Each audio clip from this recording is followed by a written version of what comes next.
Улсын онцгой комиссийн уралдаан одоо бас энэ эдийн засгийн хүнд нөхцөл байдалд байгаа улс орны эдийн засгийг хэрэгэхтэй холбоотой зарим чухал асуудлууд дээр анхаарал хандуулж ажиллаж байгаа. Ялангуяа үйлчлэлтийг өндөд авах.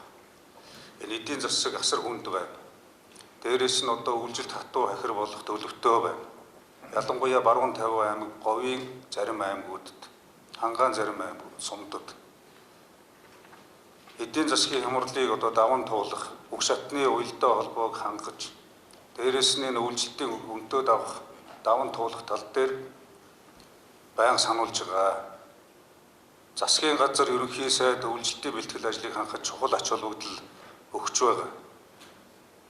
За аль зуглаас хойш нэлээд анхааруулж одоо байнга зөвлөгөө өгч арга замыг зааж өгч байгаа шүү. Цагийн тулгачаад хүндрүүлчээд тэгээд элдв янзын шалтгаан тооч суух юм бол хүлээж авах боломжгүй шүү гэдгийг бас давхар байнга хэлж байгаа. Малчит тариаланч зөвлөгөө өгч байгаа. Шат шатны дараалсан одоо арга хэмжээнүүдийг бас авч хэрэгжүүлж байгаа. Хяналт тавьж байгаа.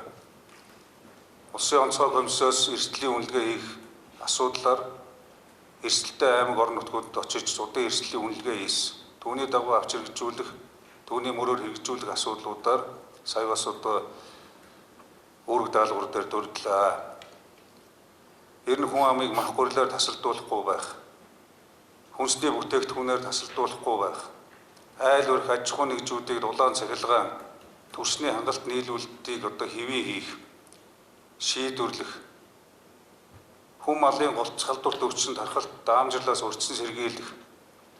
Томоо төс төвчин энэ ковидын сөрөг үр дагавартай хавсарч хүний амнаас эрүүл мэнд аль болох хохирохгүй байх тал дээр гээд яриад байвал олон асуудлууд бий. Энэ асуудлууд дээр эрүүл мэндийн яам, хүнс хөдөө аж ахуй яам, за мөн эрчим хүчний яамны үйлчлэлтийн мөн салбарын бэлтгэл ажил маш чухал шүү.